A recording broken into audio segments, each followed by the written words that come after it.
What's up, traders? Brian again with BK Stocks. We're going to be analyzing Microsoft. Microsoft is a Fortune 500 company. I'm going to show you particularly how to draw your trend lines. Oftentimes, we draw our trend lines incorrectly. We don't know which bottom to start, especially if it's been in an uptrend for years. So I'm going to show you how to do that. I'm going to also show you when you may want to buy based on the earnings report coming up later on this month. So I'm excited about this. I hope you are too. Feel free to like, subscribe if you haven't already. And remember, we have a free stock Discord below.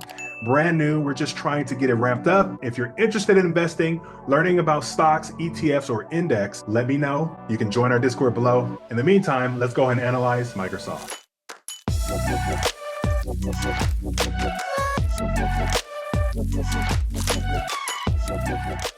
All right, guys. So Microsoft, I always like to start off on the higher time frame. I typically like to start off on the daily time frame. And for those who know us in the Forex Academy, for example, you know that we always do that because we want to see what's going on overall. We want to see the dominant trend. We want to see what happened in the past because we're price action traders. Price action traders like to look in the past to determine future price so that we know when and where to exit, to enter, and so on and so forth. So that being said, I'm starting on the daily time frame, and we clearly see that we're in an uptrend. I always say that if you're investing in stocks, especially Fortune 500 stocks like Microsoft, you're going to always have an uptrend. It's better to buy than to sell. It's just safer, right? And we know that risk management plays a huge part in trading. So continuous uptrend since years and years ago, right? So it's safer to buy. I'm looking at the weekly chart. So you want to not buy when prices continue higher. I like to buy at support levels. So now that we see that on the weekly time frame, I'm going to go to the daily time frame. Just wanted to give you an overall view of what I meant by a higher time frame and also explain to you how Fortune 500 companies tend to rise in nature. These are the rock of the economy, the US economy particularly. So it's always safe to buy and possibly even hold. But that being said here, we can see that we're continuing in an uptrend. But it's important to learn how to draw your trend lines correctly. Now, we have a price action channel strategy that we like to use. I'm going to use a little bit of that here, but we can see that we're in an uptrend. And another thing I want to show you here is that in TradingView, I like this color coordinated letters here. This means the earnings report every quarter. And this is the dividends here. All right. So you always want to be careful what's going on in the future as far as earnings report, because that can actually move this stock here. So we see that there's an earning report. This one is purple, meaning that it's coming up in the future. It's coming up on July 23rd, 2024.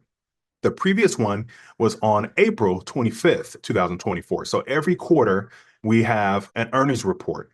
And so I particularly don't like to trade the earnings report. I like to trade after the earnings report. I'm going to show you why. So where would I start my trend line? Because as price action traders, we want to trade with the trend and we want to trade what happened in the past. Should I start my trend line here and do something like this? Or should I start my trend line here? And this is where we see a lot of people in our Forex Academy kind of get confused, and it makes complete sense. Now, it depends on a few factors. One, how long do you plan on trading? Because you don't really need to look at this bottom here if you're not trading with this particular trend. So why am I drawing or connecting this trend line here if I don't plan on holding for this long? Look how long this trend is here. This started back in September 2023. So about a year and a half ago. This is completely irrelevant to me here. So should I connect it here? And if so, should I connect my top here? And I'm going to tell you why you shouldn't. The reason why is because this could be considered the bottom here. However, why not connect it to this right here? Okay. And stretch it out here. All right. So, or why not stretch it from here? So the reason why is because from here, we're in an uptrend, and that's why it's important to know higher highs and higher lows in an uptrend and lower highs and lower lows in a downtrend. This is what I mean here. We're in an uptrend previously. We can see that we've had our low here, then we had a higher high, higher low, and couple that here. Then we had a higher high right here. And then we can see price broke this structure here, which means that our uptrend is no longer intact on the daily time frame when we're just looking at this section here. Again, remember, we're not worried about this price action down here. We're worried about here. We want to figure out, are we in an uptrend or a downtrend? So this is where our uptrend stopped. And then we started a new uptrend here. This was considered our bottom. Now, at this particular time, we didn't know if we're going to start a downtrend or not. But looking at this here, this is our bottom. This is our new high right here. This is our new low. Again, because our structure completely demolished previously in our uptrend when we had this higher high here and it broke past our low here and it started a new low. So that uptrend is no longer intact on the daily time frame. So we're starting our low here. We're starting our high here, our low, and then here is our new higher high right here. So the next ingredient for an uptrend is a higher low. We need to figure out when is the new higher low. And that's where we begin to execute our buys. All right. So now that we know that, let's go ahead and take it from there here. So we have our low, our high, our low. We have our higher high. And then price needs to come back down to attract buyers. So where are we going to buy? Now, I wouldn't enter necessarily right now because we have a new earnings report coming out on July 23rd, and that is just in a few days or so.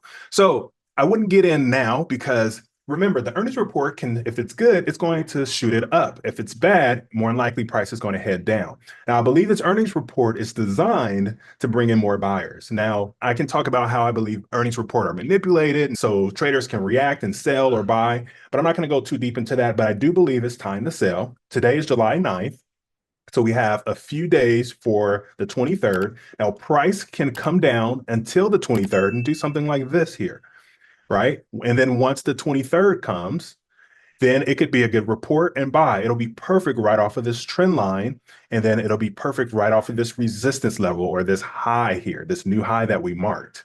So it's important to know when the report comes out, and it's important to know your structure. So I don't want my trend line to come up here and touch price action here. Again, remember, if I started here, I wouldn't want my trend line to be up here. I would want it to have it out, spread out to give it enough room to do what it needs to do. And I would connect my bottom here and make sure my low here is connected here. Give it room. So that being said, if it takes a while for price to come down, then I will possibly buy at my resistance level. Now, that's why it's important to identify your highs and your lows, because this is where my previous resistance was right here. It'll be my future support. And ideally, I would like to buy here because it's going to attract buyers because it's been selling for some time. Now, with trading, it's important to be patient. A lot of us sometimes want to see things that aren't there.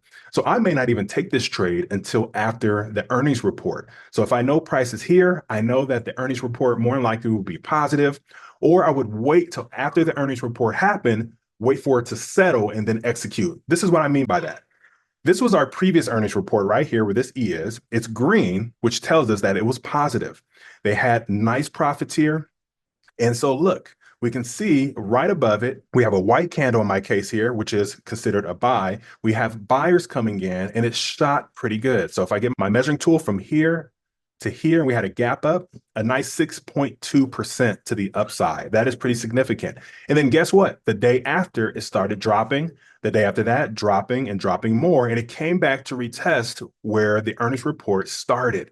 And then it continued the uptrend. So this is something I would have waited. So if I would have known that the earnings report was coming out by looking at this E here, I would have waited, seen what happened, seen price come up, seen this gap up here, and then I would have waited to see if price came down. But guess what? Price came down right at this previous resistance level right here in the past. And this is why we're price action traders here. So right in the past is where it dropped down. And then this would have been an excellent opportunity to buy because price started to rise right where the earnings report started to rise previously. Same thing here in the future. I believe price is going to come down. We have a level right here. This is considered a minor level, a minor resistance level, which will be a support level in the future. And I'm going to wait to see what's going to happen at this particular time. So I believe when the earnings report come out, price will be around this level here or around this level. I would rather buy at this level here than here, but I would wait and see. So I'm going to set some alerts. And what I like to do in TradingView is right click, hit add alert for Microsoft at $448.57 and just say minor support level. And then in the message, whatever you want, I would just say review this level. So that way, when my alert hits and price hits this area, I would review it just to see if it's consolidating or whatnot. Remember, we have a few days, a couple weeks or so for price to get to here, to my ideal level here. So just above the level that I want to hit, I'm going to right click right here, hit add alert, and I'm going to put MST for Microsoft and say great op for a buy or whatever message you want that's going to resonate with you when your alert hit. and then hit create. And I'm also going to keep in the back of my mind that July 23rd is when the earnings report come out for Microsoft. And this is it, guys. I'm not making it complicated. And when I do enter, I'm going to make sure that I'm risking no more than 1 to 2% of my account. And this is how you can live to trade another day. This helps significantly with your trading psychology. You're not risking everything. You're not risking a lot. So if your stop loss does happen to hit, then it gets hit and you only risk 1 to 2% of your account. This is where I would put my stop loss. Let's say I entered right here. I want to keep it away from structure. I want to keep it away from my previous lower low. So here is my high here. Here is my low. I want to make sure that it is outside of my low here. So if I enter around this area here, I don't want to put my stop loss here because this is going to attract where buyers come in at as well. Really significant. So I would put it around here. So between my lowest low and between my higher low. So around this zone here, so around $396, give or take. Now I want to make sure that it's worth my while. So if I'm going to buy here, I want to take it up to this previous high. That will be a 9% increase. Now, if it hits my stop loss, that will be a 7.5% increase. So my profit is outweighing my loss if it hits. So guys, that's it for Microsoft. Let me know what you think about this, if you appreciate these types of content. And then also let me know what other things you want me to analyze. I would be happy to drop it in YouTube. Again, this is a new channel starting back again. We have a free Discord in the description below if you want to learn more about stocks, ETFs, and indices. I will see you in the next video. God bless you.